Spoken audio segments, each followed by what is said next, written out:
A peaceful suburban street, children's laughter echoing. Suddenly, a stern notice appears on a fence. No basketball hoops allowed. What seems like a trivial regulation soon reveals layers of injustice. Residents gather, surprised and frustrated, especially Frank Oliver, known for his dedication to community. Tensions rise when neighbors realize their beloved court, a symbol of their youth and unity, is under threat. As night falls, whispers of defiance ripple through the neighborhood. The question is, how far will a community go when their very right to play and belong is challenged? This is the story of courage, resilience, and what it really means to fight for justice. Frank Oliver moved into this vibrant community years ago, attracted by the welcoming spirit and diversity. Known for his friendly nature and love for basketball, he often played pickup games with neighbors' children, sharing laughs and building bonds. The neighborhood was a reflection of many backgrounds, traditions, stories, struggles, and hopes intertwined on their shared court. But everything changed when the HOA sent a notice banning all basketball hoops, citing rules about aesthetics and safety. To many, it felt like an attack on their freedom, a daily escape for kids, and a unifying space for families of all backgrounds. Frank, like others, tried to understand, was it truly about safety, or was something more insidious at play?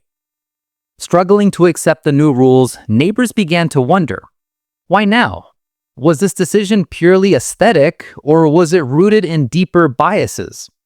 Conversations started to swirl, some skeptical, others angry. Frank felt the growing divide, sensing that this wasn't just about hoops, but about long-standing issues of representation, inclusion, and power. Yet he refused to let the community sink into despair. Instead, he started thinking about how to stand up, how to turn this injustice into a catalyst for change. The neighborhood, once unified by shared joys, was now at a crossroads. A simple question remained. How do they reclaim what was taken from them? The community's frustration bubbled over as more residents voiced their anger. Rumors spread that Karen, the HOA's strict representative, was cherry-picking rules to target certain families. Families who, like Frank, represented diversity and resilience. The sense of unfairness deepened, exposing underlying tensions rooted in racial inequities that had quietly simmered for years. A secret plan emerged. In the dead of night, neighbors would rebuild the court, this time with their own hands. They worked tirelessly, pooling resources, bringing tools and materials under the cover of darkness. Their goal was more than simply building a court.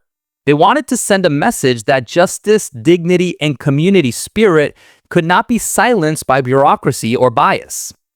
As dawn approached, the new court stood proud, a testament to unity and resistance.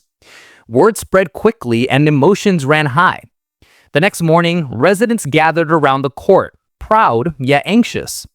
But Karen wasn't far behind, leading a team of enforcement officers to dismantle what they saw as a violation of rules. The neighborhood held its breath.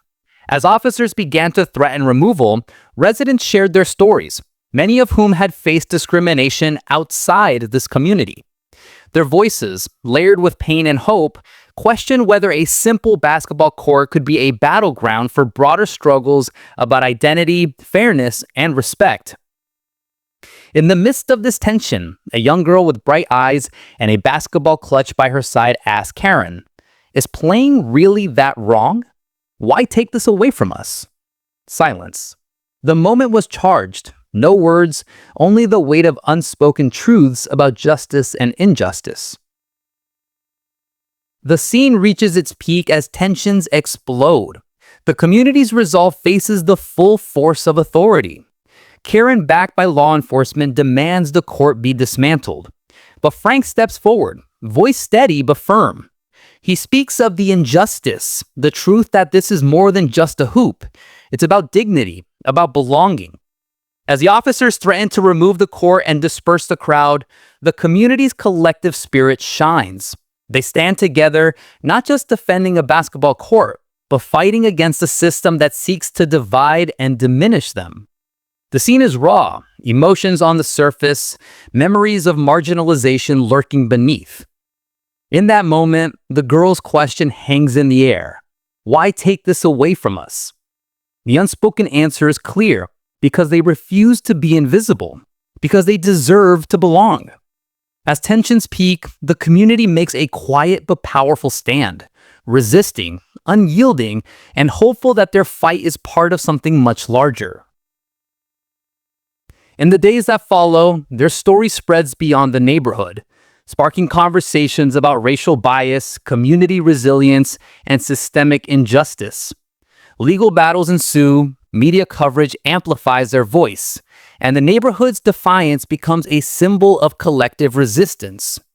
Frank becomes a beacon of hope, sharing their journey, emphasizing that small acts of courage can ignite broader change. Their story proves that justice isn't always loud.